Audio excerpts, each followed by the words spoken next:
Hubble makes an exoplanet discovery, the next space station crew gets ready to launch, and back to work in Florida after weathering the storm.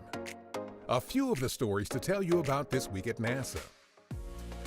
Researchers using data from our Hubble Space Telescope have for the first time detected water vapor signatures in the atmosphere of a planet outside our solar system that resides in the habitable zone. This is the region around a star in which liquid water could potentially pool on the surface of a rocky planet.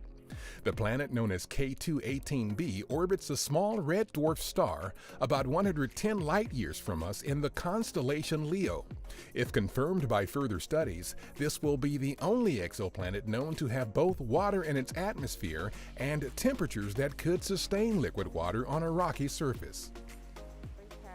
The next crew headed to the International Space Station, including our Jessica Meir, wrapped up activities at the Gagarin Cosmonaut Training Center outside Moscow on September 10th. Meir and her crewmates, Oleg Skripochka of Roscosmos, and spaceflight participant Hazza Ali Al-Mansouri then departed for the Baikonur Cosmodrome launch site in Kazakhstan to complete their training. The trio is scheduled to launch to the station on September 25th.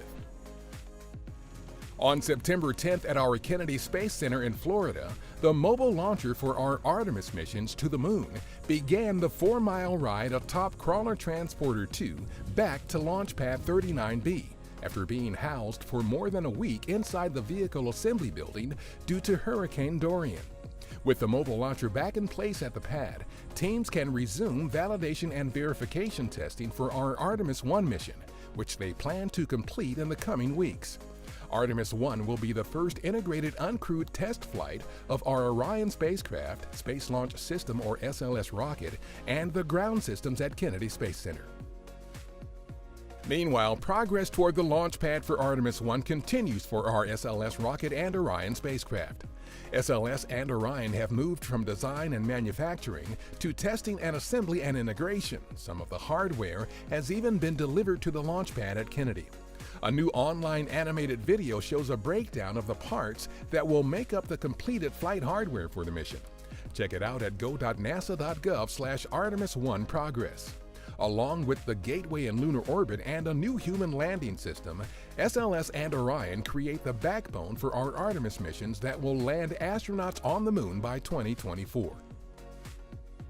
Radar data from our Cassini spacecraft were used in recently published research that suggests explosions of warming liquid nitrogen are responsible for the steep-rimmed craters encircling some of the methane-filled lakes on Saturn's moon Titan.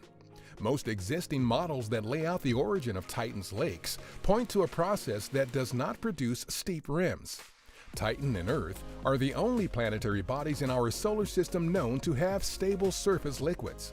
Water on Earth, and methane and ethane on Titan, hydrocarbons that we think of as gases, but that behave as liquids in Titan's frigid climate. The radar data were gathered during Cassini's last close flyby of Titan as the spacecraft prepared for its final plunge into Saturn's atmosphere 2 years ago. That's what's up this week at NASA. For more on these and other stories, follow us on the web at nasa.gov/twama.